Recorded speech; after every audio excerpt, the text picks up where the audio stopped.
Hey everyone, in this video we're going to talk about iron-rich foods, foods that enhance absorption of iron, foods that block absorption of iron. Let's get started.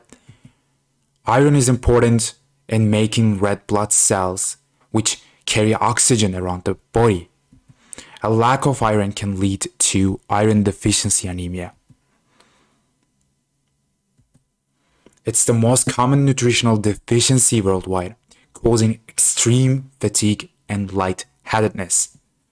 It affects all ages, with children, women who are pregnant or menstruating, and people receiving kidney dialysis among those at highest risk for this condition.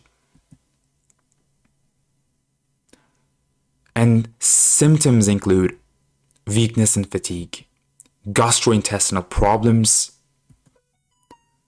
difficulty thinking or focusing, problems with the immune response, reduced ability to work or exercise, and lastly, fluctuations in the body temperature. The recommended dietary allowance for adults 19 to 50 years is 8 mg daily for men, 18 mg for women, 27 mg for pregnancy, 9 mg for lactation. Now let's talk about foods rich in iron.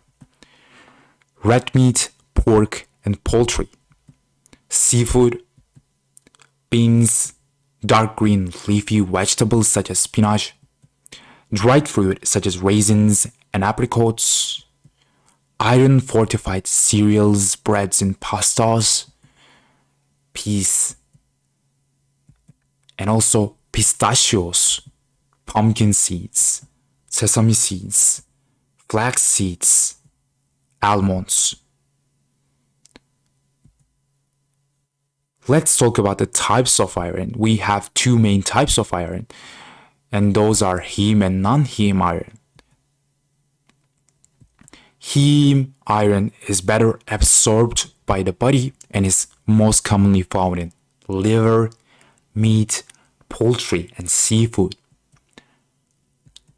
And non-heme iron is commonly found in legumes, nuts, seeds, certain vegetables like spinach and potatoes. You can enhance your body's absorption of iron by drinking citrus juice or eating other foods rich in vitamin C at the same time that you eat high iron foods. Foods with vitamin A and beta carotene can help absorption as well. For that, you can eat carrots, sweet potatoes, spinach, kale, squash, red peppers, apricots, oranges, and peaches. But limit the amount of calcium that you consume with foods that are rich in iron, as calcium can block iron absorption. Do not take iron supplements and antacids or calcium supplements at the same time. It's best to space doses of these two products 1 to 2 hours apart to get the full benefits from each medicine or dietary supplement. Thanks for watching. Don't forget to like this video, share this video with your friends, and don't forget to watch our folate deficiency signs and 8 signs of anemia videos. See you on the next video.